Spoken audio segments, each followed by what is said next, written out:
It all started like a typical lazy Sunday morning. My wife, Liv, was enjoying her lemon ginger tea, and I was half-heartedly reading the paper while keeping an eye on a squirrel attempting to steal from our bird feeder. But then, out of nowhere, an unmarked black van screeched to a halt in front of our house, like something straight out of a Michael Bay movie. 3 men in tactical vests leaped out, yelling HOA compliance enforcement as they stormed up our driveway.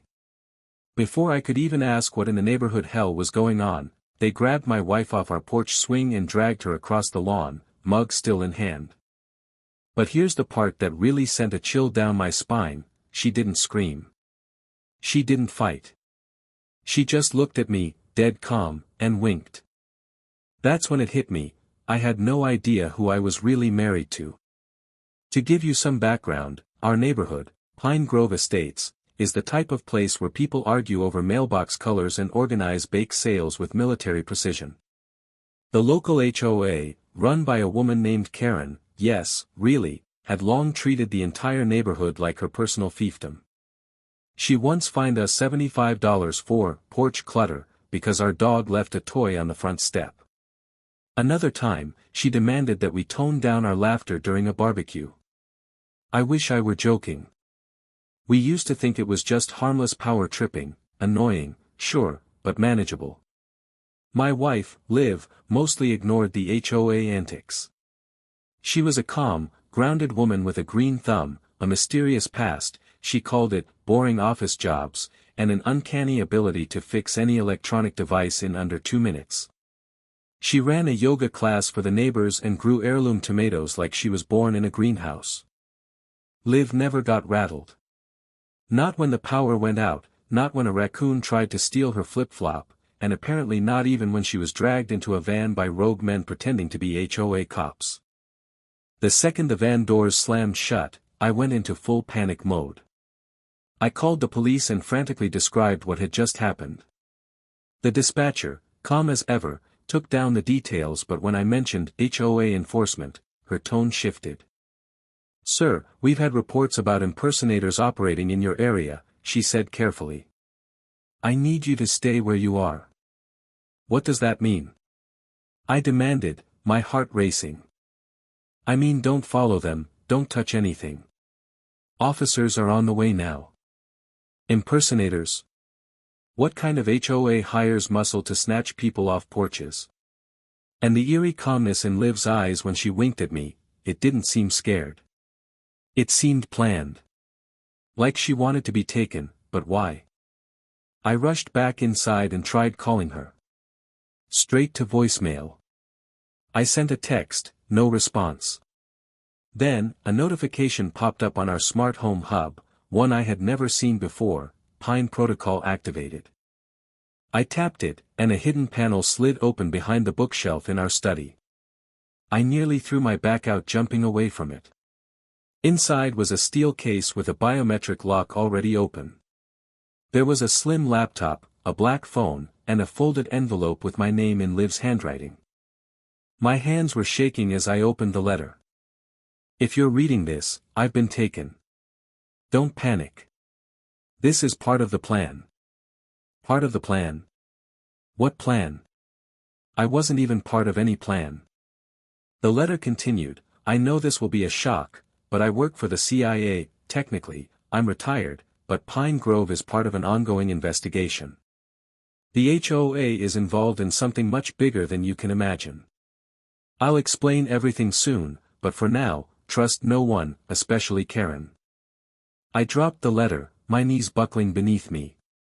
I had just learned 2 mind-blowing things. First, my wife was a CIA agent. Second, the HOA wasn't just a bunch of nosy busybodies, it was potentially a front for something far more sinister. I turned to the laptop and powered it on. It booted instantly into a secure CIA portal, no login required. The file that opened was labeled Operation HOET. I didn't even want to know why they gave it such a stupid codename, but I clicked through the files anyway. Surveillance footage. Maps of our neighborhood with red pins. Dossiers on all the HOA board members. Karen's file was the thickest, filled with pages of financial transactions, suspicious travel logs, and even an invoice showing payment to a private enforcement contractor. That had to be the fake cops who abducted Liv.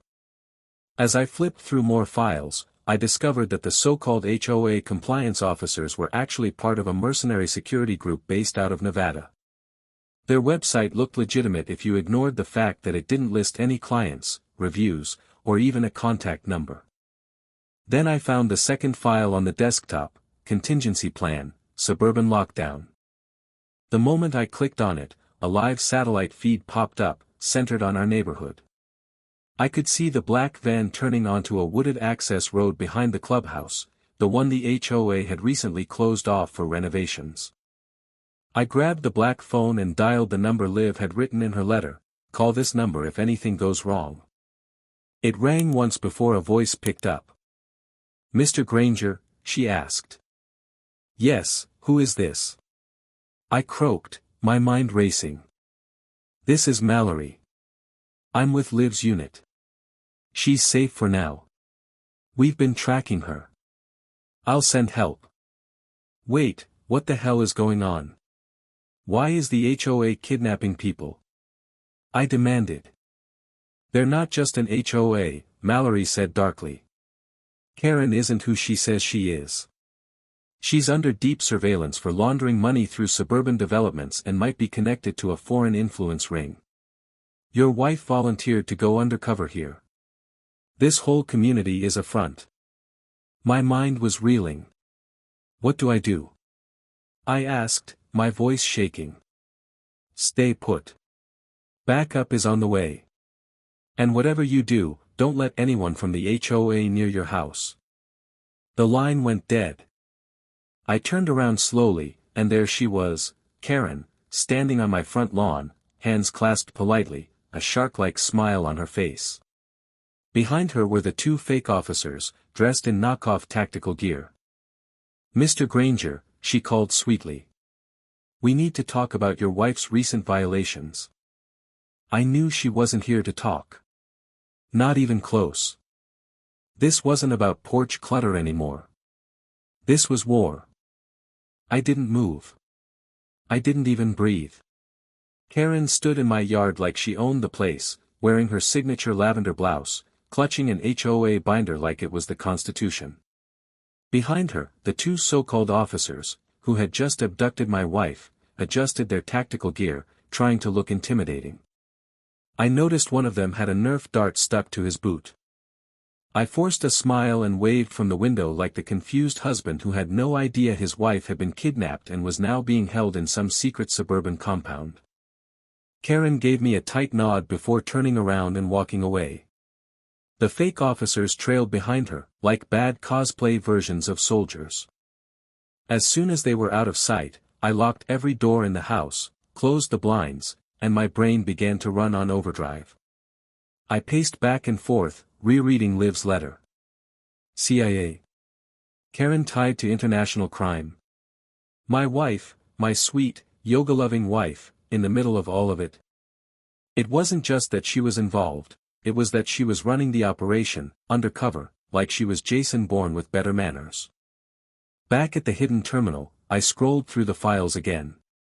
Operation HOET detailed a timeline of Liv's mission. She had embedded herself in the neighborhood over a year ago, supposedly retired from active duty. But that retirement was a cover.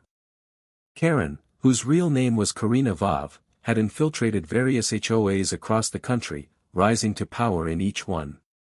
She filtered money through fines and fake contractor invoices, laundering it into offshore accounts. I couldn't believe it.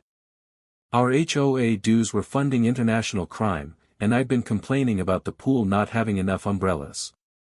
What shook me the most was how perfectly Liv had kept this from me. She'd lived here with me, shared a bed, hosted movie nights, gone camping, and I had never suspected a thing. Then, the phone buzzed again, a new message from the secure line. "Help is in the neighborhood.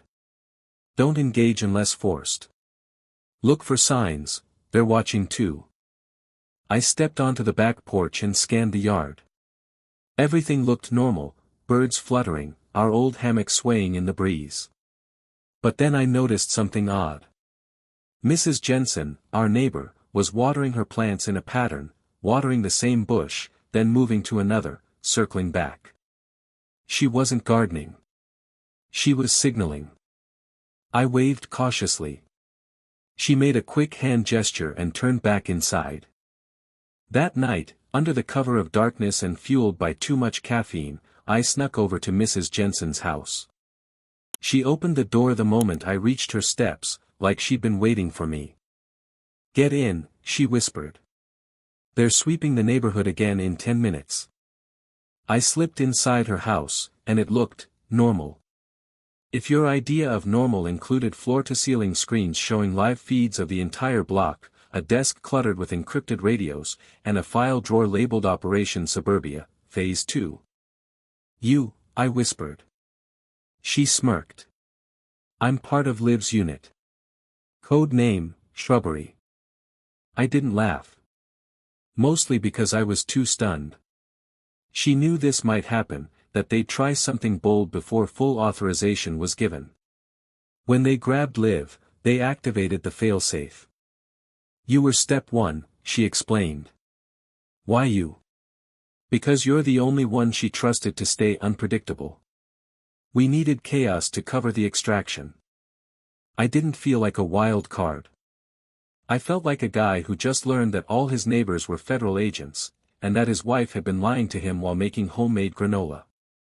Mrs. Jensen, sorry, Shrubbery, explained the plan.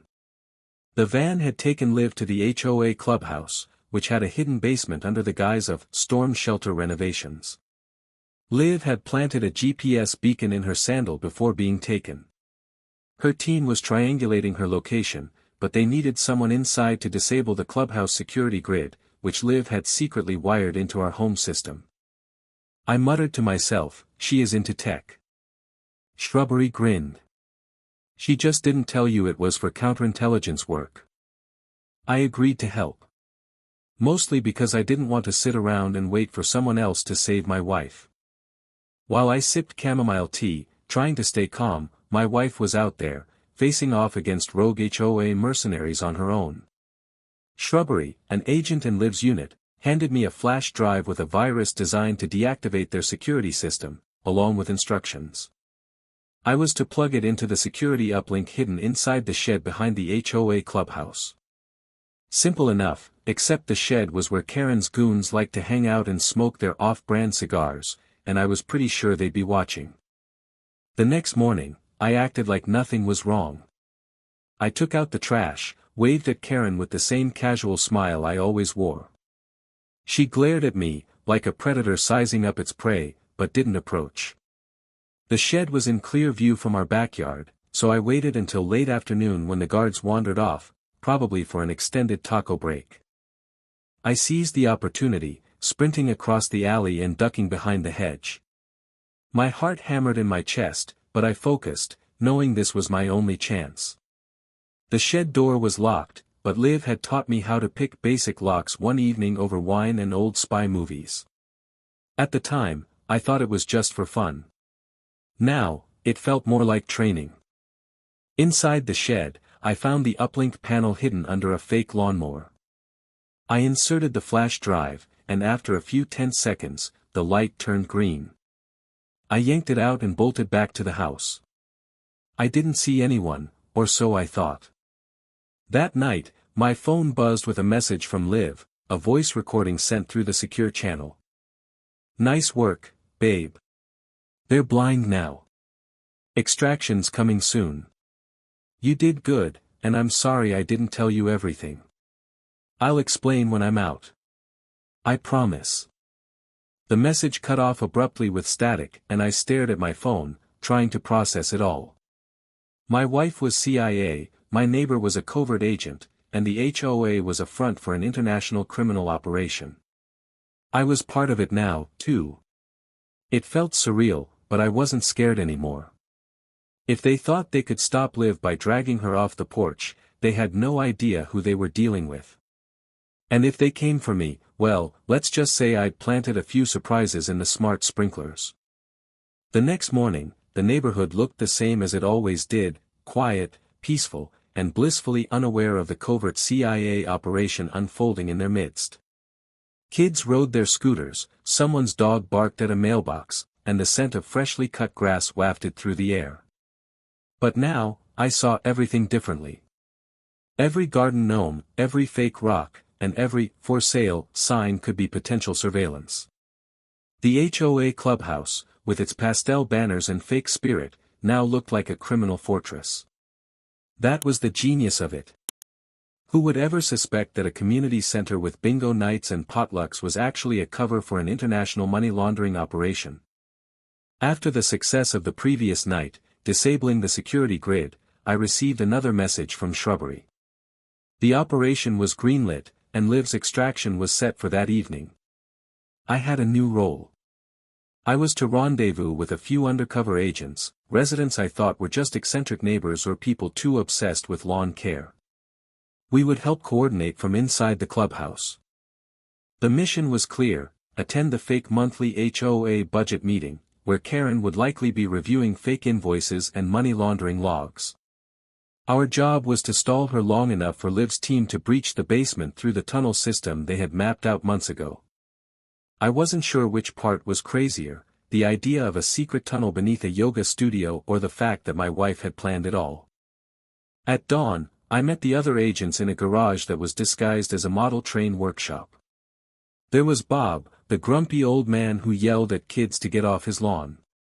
Turns out, he used to run Black Ops in Berlin.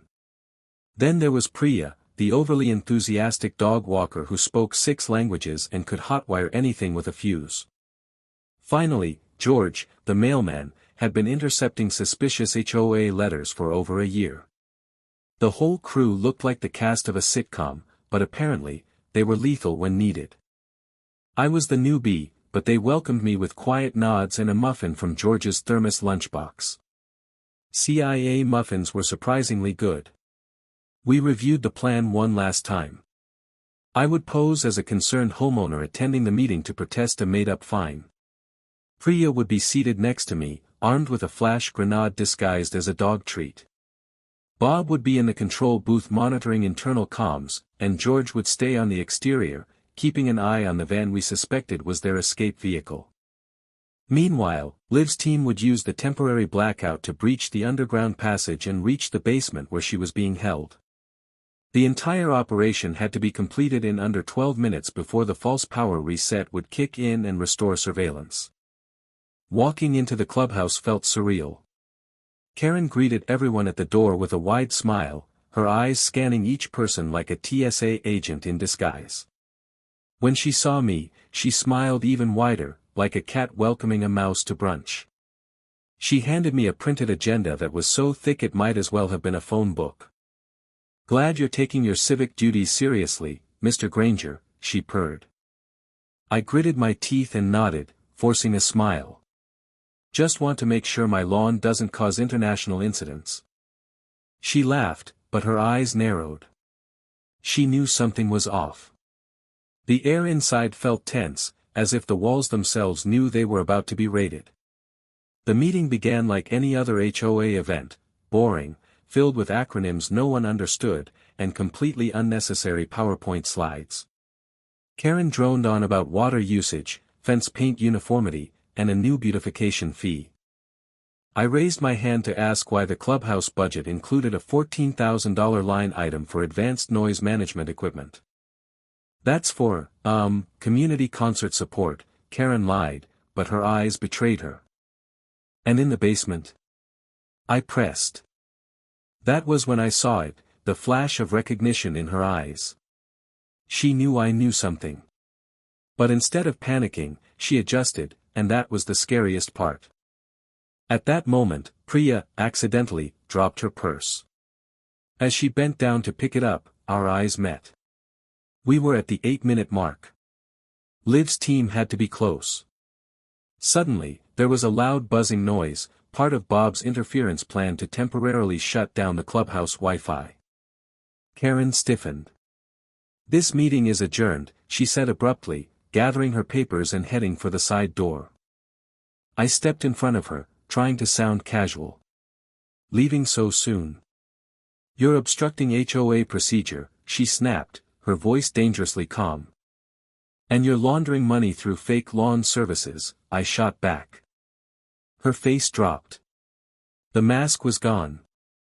She signaled to her men, two of whom were disguised as minutes takers. They pulled pistols from their briefcases, but before they could aim, Priya tossed the dog treat bag across the floor. It exploded in a blinding flash of light, and chaos erupted. People screamed. Karen bolted for the emergency exit, but George, our mailman-turned-sniper, hit the fire door lock remotely, trapping her inside. Then, like clockwork, a trap door on the stage floor popped open. Liv rose out of it, covered in dirt and holding a stun baton. "Did you miss me?" she said to Karen, her voice cool and furious. Karen lunged at her, but Liv dropped her with a jolt from the baton and a leg sweep that would have made a UFC fighter jealous. The rest of the HOA thugs either surrendered or ran straight into George's net traps outside. Within minutes, federal agents disguised as local landscapers stormed in, processing the scene. The Real police arrived, but only after the CIA had gathered what they needed. Karen, finally speechless, was cuffed. Liv stood over her, coolly remarking, "You should have stuck to fines about garbage bins." The aftermath was a blur. Neighbors peered from their homes as Karen and her fake team were loaded into black SUVs. No one knew what had really happened, only that the HOA had experienced a shakeup. The official story was embezzlement and impersonation charges. The unofficial one? A CIA-led neighborhood extraction that went off with only minor smoke inhalation and one sprained ankle. That night, Liv and I sat on the porch again. The swing creaked just like it always did. She looked at me with those same calm eyes. "I should have told you," she said softly. "You did," I replied. "In your own weird spy wife way." She laughed, and for the first time in days, it felt like things might actually return to normal. Until, of course, the replacement HOA president showed up at our door the next morning, wearing aviators and carrying a clipboard. We gathered in the backyard beneath the string lights Liv had always called ambience. Of course, what she didn't tell people was that they were rigged with motion sensors and signal boosters. Around 20 neighbors, both old and new, stood together. Some of them had kept to themselves until now, but here they were.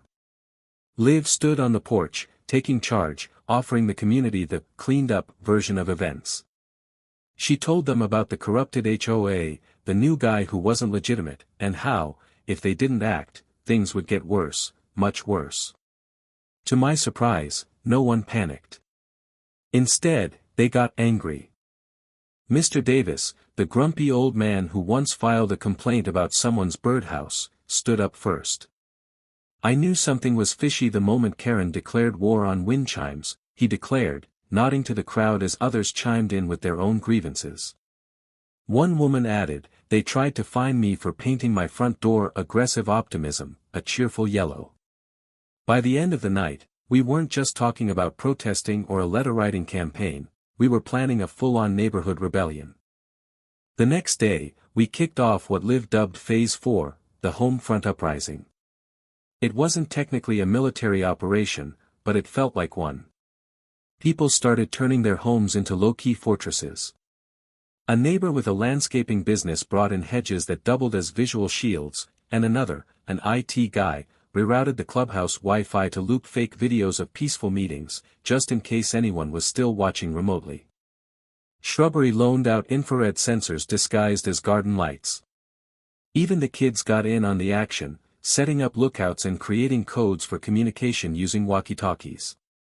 We rebranded it as a block party for anyone who might be spying from the outside. Grill smoke filled the air, lawn chairs appeared, and music played.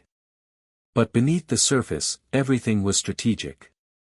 If Ted or anyone from his group made a move, we'd know instantly. Then came the HOA board reinstatement ceremony. Ted, clearly thinking he was hosting some grand royal event, sent out embossed invitations. Most of the neighborhood RSVP'd, and that was all part of the plan. On the day of the ceremony, the whole neighborhood had the feel of a festival. Everyone wore their Sunday best, there were tables with food, kids running through the rose bushes. But every person had a role to play. Inside purses, jackets, and lemonade stands were tiny surprises. Liv had rigged anniversary lanterns to release a visible powder when opened, marking anyone who passed through a UV-detectable mist.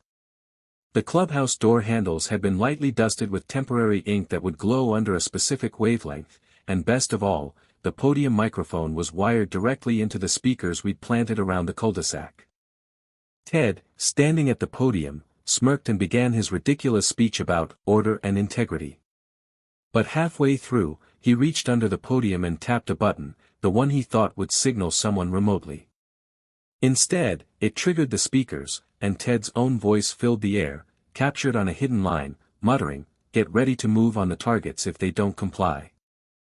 People froze. Ted's face went white as a sheet. He tried to laugh it off, calling it a prank, but it was too late. Mr. Davis, bless his angry little heart, stormed up and poured a drink over Ted's fancy loafers. Other neighbors followed suit, surrounding him with phones out, questions flying. Ted panicked and bolted. And then the flamingos exploded. Well, not exactly exploded, but those pink plastic flamingos everyone thought were just quirky lawn decor. They had been rigged with motion sensors and dye canisters. As Ted ran through the path lined with them, they activated in sequence, releasing clouds of pink powder that coated him head to toe, like a giant suburban cotton candy machine. He was slipping, coughing, glowing under UV light, looking like a glittery jellyfish. His SUV peeled out of the parking lot before he could even open the door, but his driver had to make a hasty retreat down the block, covered in neon dye. The footage went viral by nightfall. Liv and I watched it from our porch swing, sipping drinks while the neighborhood celebrated with fireworks. Shrubbery stopped by with snacks.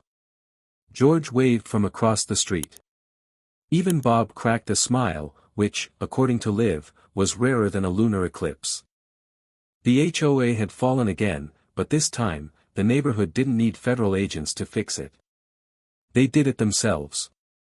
And somehow, in the midst of all the chaos, it started to feel like home again. In the weeks following the flamingo fiasco, life in Pine Grove slowly returned to normal. Well, normal for a place where residents had once weaponized lawn ornaments, where a CIA agent baked banana bread for stakeouts, and where porch swings doubled as surveillance perches.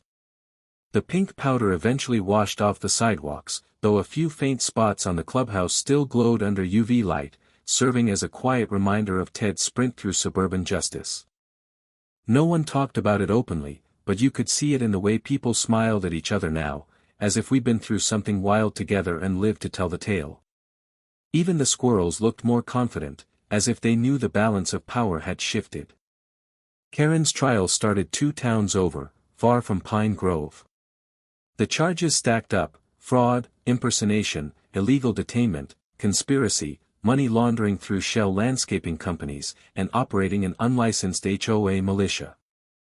I hadn't even known there was a legal category for suburban paramilitary enforcement, but apparently, it was a thing.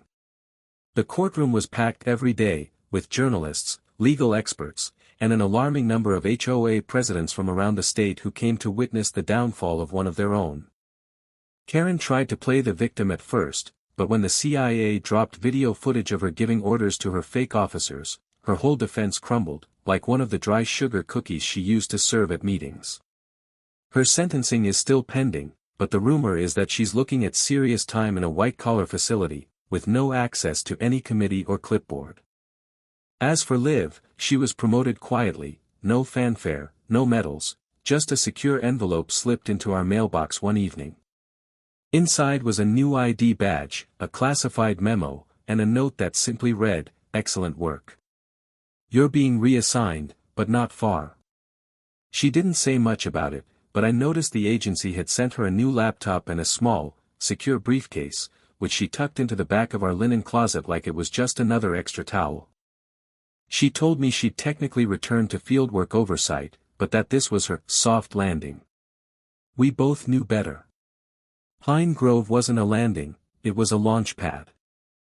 As for me, I got voted in as the new HOA president. It wasn't something I campaigned for, but after the community saw me stand up to Karen and Ted, they practically shoved the position into my hands. At first, I thought they were joking. I even checked the bylaws to see if someone had slipped in a prank clause. But it was real, so I accepted under one condition: we rewrite the entire charter from scratch, starting with a rule that no HOA president may have access to private enforcement teams, tactical gear, or flamingo surveillance privileges. That got a standing ovation at our first meeting. Our first official order of business was to host a real community event, not a surveillance masquerade or a fake budget meeting, but an actual celebration. We called it Liberation Lawn Day.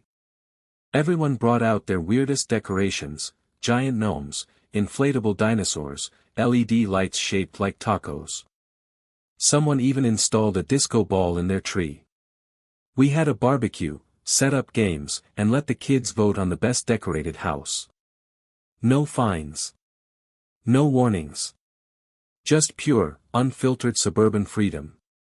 The winner got a trophy shaped like a pink flamingo, now rebranded as a neighborhood hero.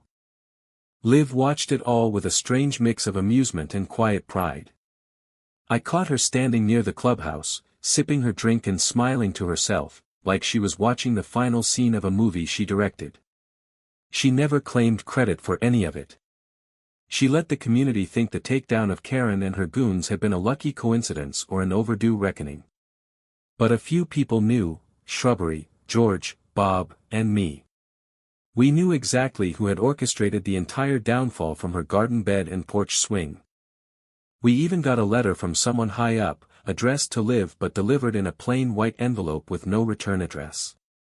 Inside was a single sentence: "Your neighborhood is now officially marked as neutral ground." That was all. No signature. No agency seal. But it meant something.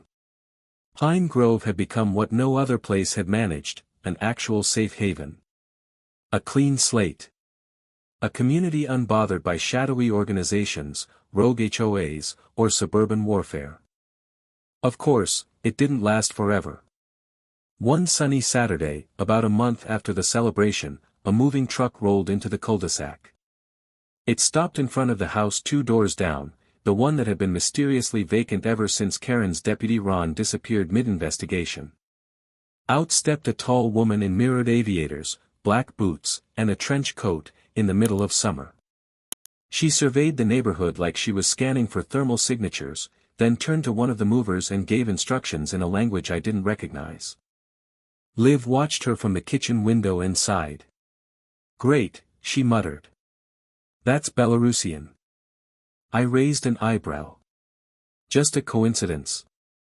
Liv shrugged, grabbed a lemon, and started zesting it like she hadn't just implied our new neighbor might be part of an Eastern Bloc intelligence operation. "We'll see," she said casually.